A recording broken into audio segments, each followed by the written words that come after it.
It's time now for our weekly cultural interlude devoted to current cinema, and so I'm joined by our film critic, Lisa Nesselson. Hello, Lisa. Now, today, out in France is 12 Years a Slave, that film that's up for Best Feature at the Oscars. It's been getting lots of awards, and the title has a certain raw power. Is the film any good? Well, not to be flippant, but this film, which is very well acted and carefully made, can really be summed up as freedom good, slavery bad. Most of us knew that, but this film makes the brutality, physical, mental, emotional, of American-style plantation slavery visible, very, very visible. Most actors enjoy playing villains, and unsurprisingly, given the subject matter, there are really a lot of bad guys in this movie, at least one of whom is a woman. And this is a film that, at least in the English-speaking world, has met with near unanimous acclaim. I have a feeling the French reaction may be a little more nuanced, but in the meantime, here's a glimpse, including what the leading actor and the director have to say. I want to ask you what part of the country you come from. I originate from Canada. I guess where that is. Oh, I know where Canada is. I've been there myself. Well, travel for a slave. Incredible story and autobiography that was, at the same time, very poetically written, full of humility, a very humble account of just trying to explain what happened to him. It was like dancing with ghosts in a way. The trees bear witness to, you know, all the horrific things that happened there. Sorry, horrific things happen in the most beautiful place.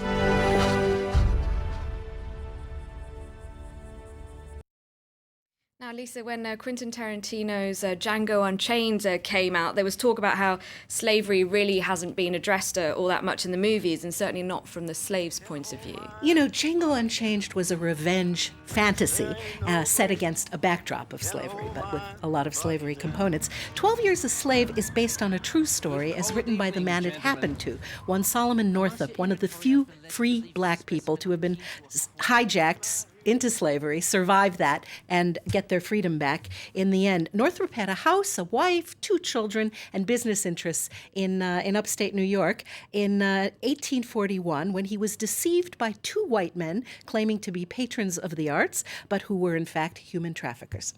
It seems like going to a lot of trouble to trick an educated black man in upstate New York, so as to take him to the deep south. Why bother? Excellent point, and I wondered about that myself. This is one of those creepy examples of the law of unintended consequences, because the U.S. federal government had decreed that no more slaves could be imported, but if you needed slave labor and your slaves weren't breeding fast enough to replace the ones who died, it was an unfortunate problem of supply and demand. Tell us about the director, whose previous work has been seen mostly by art house patrons. Director Steve McQueen, an Englishman who, as you saw, happens to be black, has made 3 features to date, all of them with Michael Fassbender. Hunger, about members of the IRA suffering through their hunger strike in 1981. Shame, about sex addiction, and now this. And McQueen is very interested in the human body as the basic building block of his storytelling, because if you're stripped of your status and your stuff, that's pretty much what's left. Now, Django didn't expect to be freed, but he was, and Solomon certainly didn't expect to be kidnapped and sold into slavery, but he was too.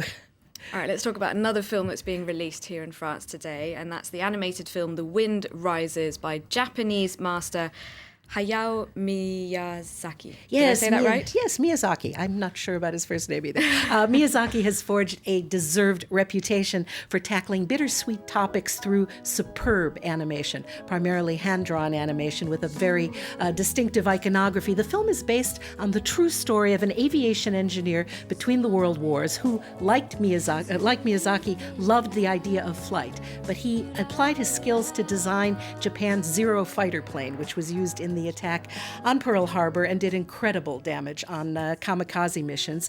The Wind Rises was the biggest box office success in Japan last year, where it was released in July. And interestingly, after North America and China, Japan is now the world's 3rd largest market for movies and theaters. Let's watch a snippet.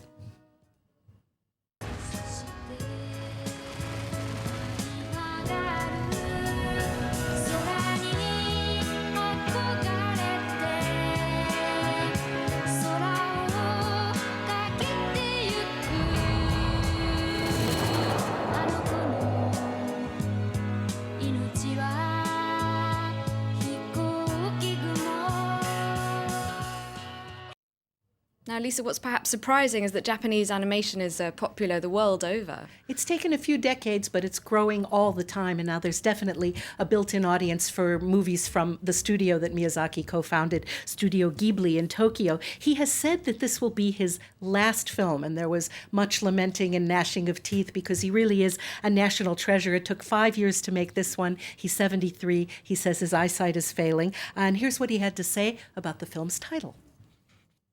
I was 7 years old after the war.